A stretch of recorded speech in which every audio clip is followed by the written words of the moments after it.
भाई, हाँ।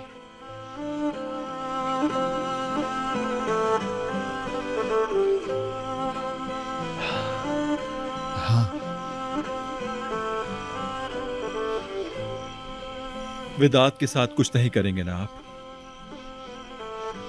वेदात, वो बिल्कुल सही बोल रहा था ताहिर। मैं अपने बेटे को जेल की सलाखों के पीछे से नहीं देख सकता।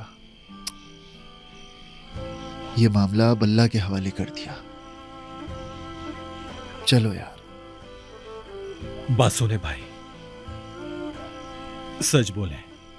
ताहिर, लड़के झूठे तुम हो, मैं नहीं। अल्लाह के हवाले। चलो मेरे शेर, अल्लाह हाफिज।